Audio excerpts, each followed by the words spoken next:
Alright boys, we got a big one today. Buckle your seatbelts, board up your bedroom with a no girls allowed sign because this is a no XX chromosome zone. God damn, that was hard to say. You remember the original Duke Nukem? No, not that one. That one. The side-scroller made for MS-DOS? Yeah, the guys that made that have published this wonderful murder simulator that we're talking about today.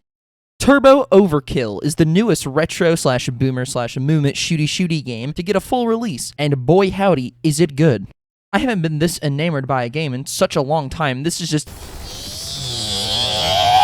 I am not kidding when I say this may be shooter of the year.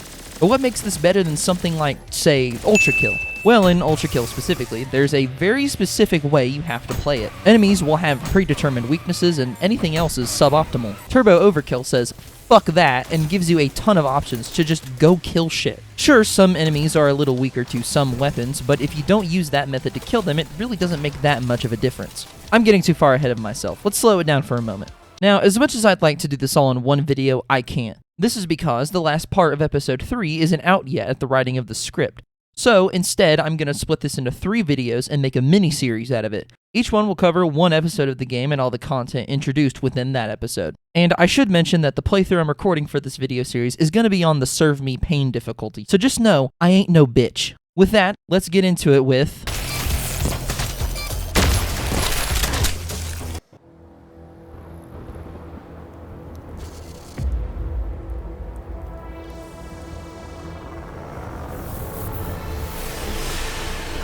We have arrived, sir. Best make this a quick trip. Paradise isn't a place you want to be for long.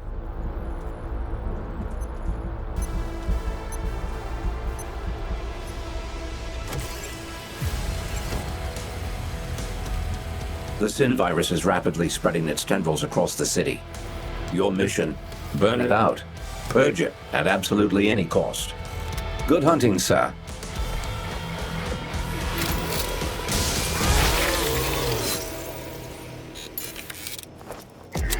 There's your plot summary. You play as Johnny Turbo, and you've got to get rid of this rogue AI.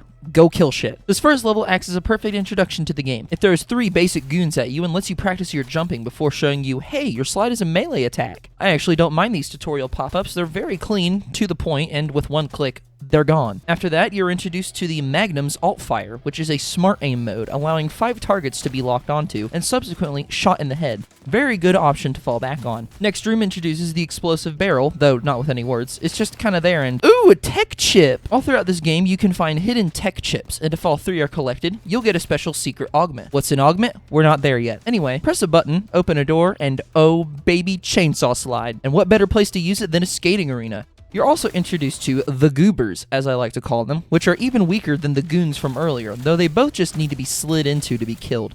I hate how that sounds. Slid? You would think slided, but no. Slid just sounds wrong.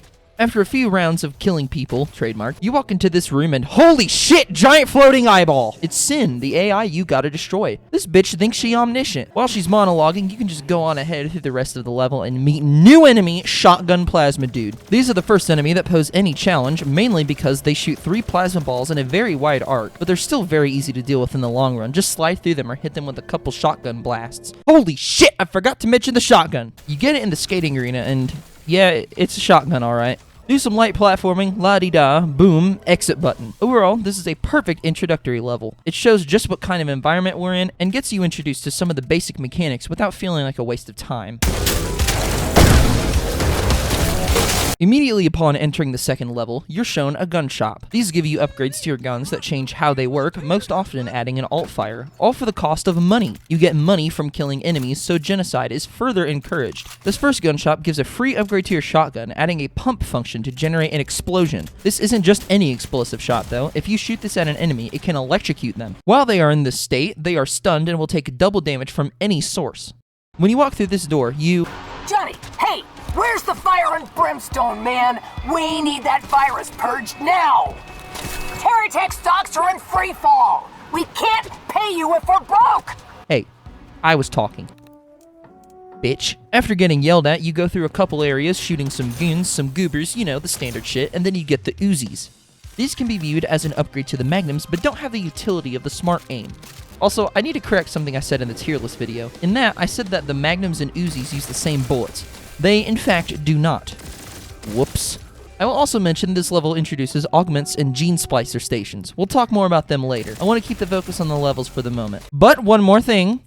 Terratech crates. These are another optional thing. Whenever you see one of these, there's always a key after it that you've got to find. Then you can go back and open the crate and get a free augment. Yeah. After the Terratech crate, you go through this area that, to me, kind of looks like a parking garage. I'm not really sure what it is, but after that, you get bitched at by the robot and the woman and are told to go blow up a biocore, which is Sin's connection to the physical world. Why they gave an AI the ability to interact with biological material, I will never understand, but regardless, grab the blue key and do some backtracking to end up at the blue door, and we meet the first slightly tanky enemy. These guys will fire at you continuously or try to hit you with their saw arm. Not a huge threat, but level 2 and we're already building enemy variety. After him, you'll go through another arena and end the level.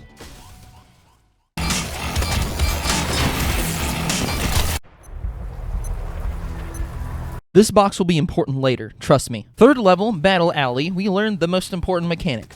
Rotting wood is very breakable. This level is also the first to feature a large amount of verticality, something that future levels will also employ. As you can see, fuck! We'll come back to that wall. Kill some goons and go down a different path than I initially did, and oh baby, here we go. Super shotgun, literally named the Boomer. This thing fucks. Any light enemy, gone in one shot.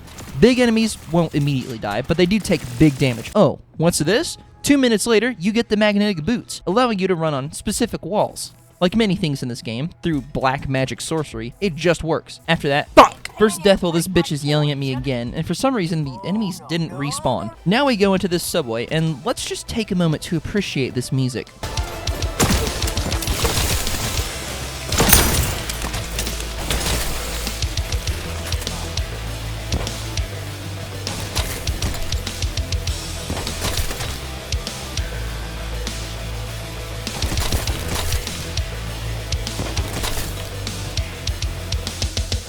Now we're in the actual subway, and look, a train! Also, at some point, these little turrets are brought in. They don't do much other than sit there and shoot. Don't get hit by the train, cross the gap, and grab the green key. If you couldn't tell by the health pickups on the ground, you're locked in an arena, and we got a new enemy, the Leaper. You'll never guess what they do. They actually leave an AoE on the ground and drop a medkit when they die. They occasionally will jump towards you. They're a little tankier than the fat boys, and do a little backtracking through the subway, and giant floating eyeball! New enemy, Robot Man. They throw grenades and shoot fire. A little tougher than the goons, but not as strong as Fat Man or Leapers. Do a little more backtracking, jump on this bounce pad, enemy arena. Now we're going down? Well, anyway, end of level.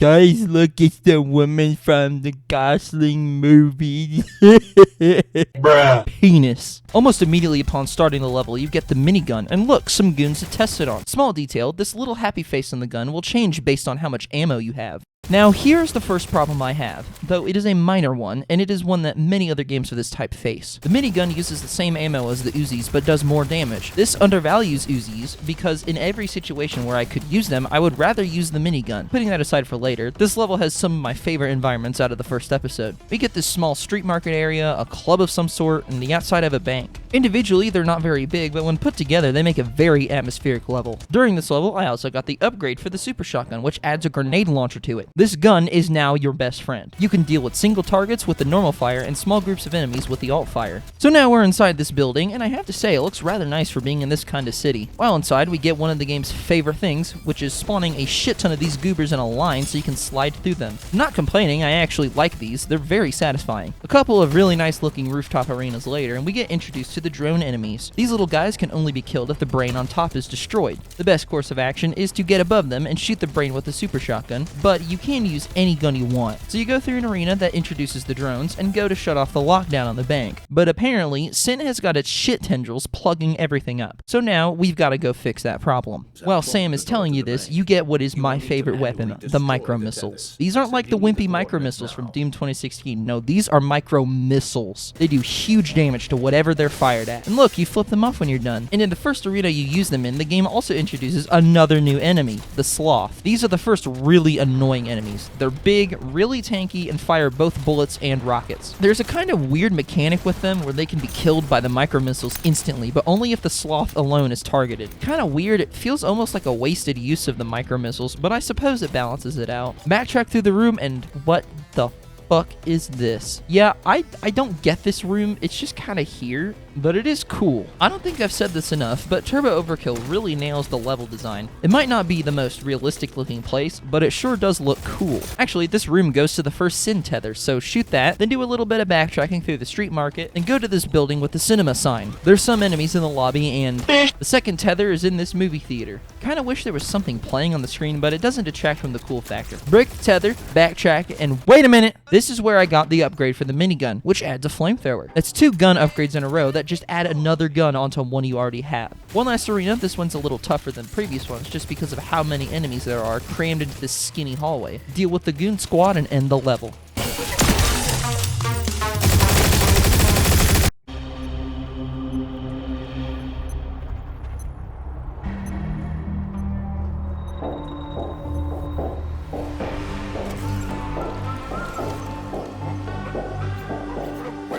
Fuck you in particular.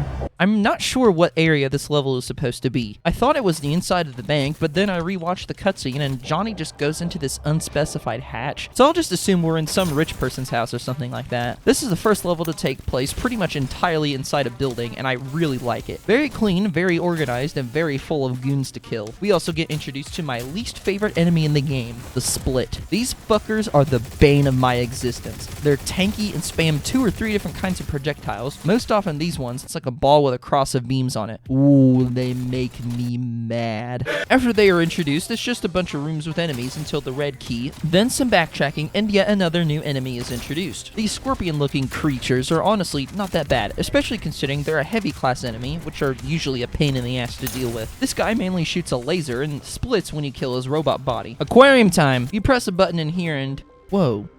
You're telling me the walls and ceiling were fake?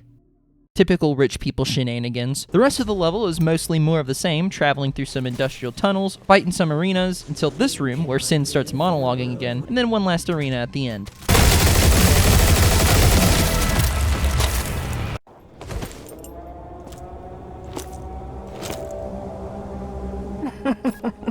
You must have known you'd end up on the other side of the barrel at some point, Johnny.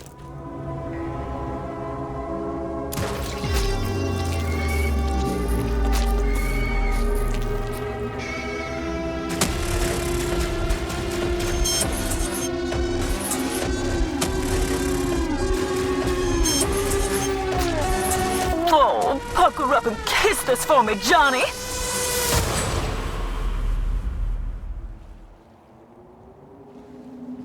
Sir, we have arrived. The local biocore is located at the top of this apartment complex. Holy shit, a flashback scene! There's lore in my video game! I'm not going to spend a ton of time on this level, but I will still show some of the cooler parts. The whole level takes place in this apartment complex, so you'll go to common apartment locations, such as the gun store, hallways, and, the meat grinder. Ladders are introduced, and holy shit, they aren't annoying to use. This is fucking incredible. Other than that, not much else happens except, whoa, big guy. This is probably the toughest enemy in terms of the amount you have to shoot him. Lots of health and a large variety of attacks, but it doesn't matter too much since they're not hard to avoid. They're best dealt with by using the rocket launcher, which you get in this level. It's kind of just a rocket launcher, not much special about it. It just makes a really big explosion, bigger than any other weapon. After that, and the big guy's introduction, nothing really interesting happens until rocket launcher upgrade. It's lame. Well, that's a bit harsh. You preload 4 rockets and can launch them all at once. It's not much of an upgrade though, since preloading them doesn't increase their damage. You're literally just using 4 rockets instead of 1. Kind of a whatever upgrade, but the option is appreciated. There is this fight against 2 of the giant dudes, which takes place on the very top of the apartment complex, but after that, you go into this giant hatch and run to the end of the level. Sir, could use some more assistance here.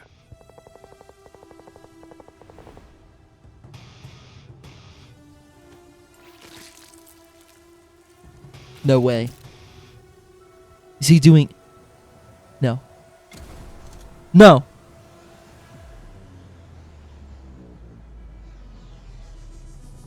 He did the thing! He did the second to last level. What do we got?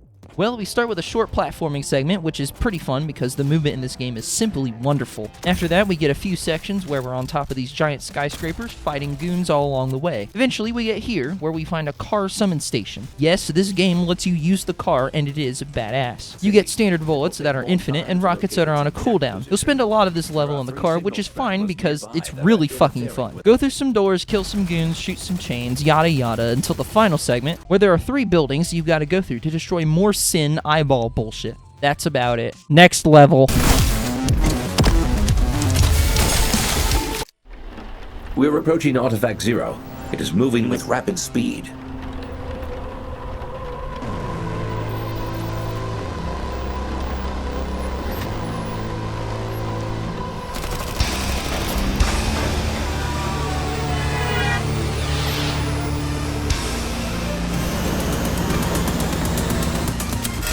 This is, by far, my favorite level in Episode 1. The whole thing takes place in this highway of flying cars, and you hop between them, which is surprisingly not annoying. It seems like everything this game tries, it just gets it right somehow. Anyway, you start hopping from car to car, killing goons, and then a monorail shows up, and you break in. You can do it however you want to. Every single one of these glass panels is breakable. But then, that's not all. No. After the monorail, you hop onto a train and start killing people there too. This level so far is just balls to the wall crazy. Some more killing, some more carriage hopping, and eventually you reach Artifact Zero. I should take a moment to explain what this is. So it's some sort of thing that is connected to like every computer in Paradise, and if Sin gets it, that's bad. You will never guess what happens.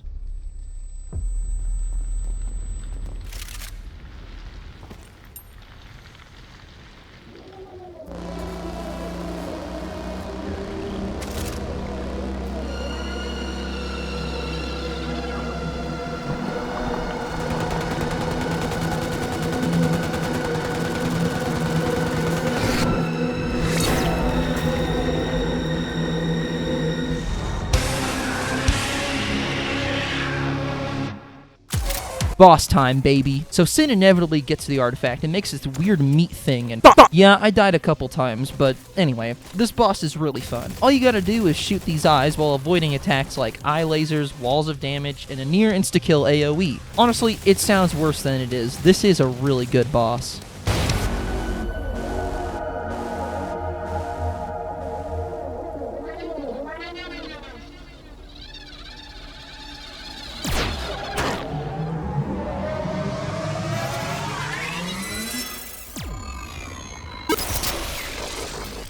Johnny, what the hell is going on down there? I'm losing signals all over Paradise. Sir, I'm losing control.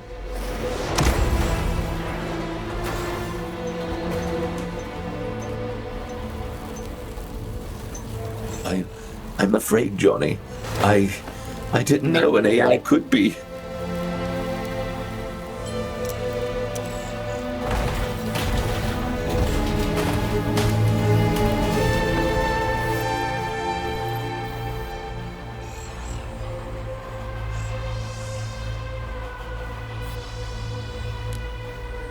Oh my god, they won.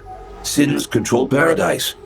I'm reading 932,000 new biocores appearing. All communication to the outside appears to be severed. I think we're going to have to go with the nuclear option. Purge Sin from the source. I'm plotting a course to the nearest starport. And Johnny, good hunting. Well, that's really bad.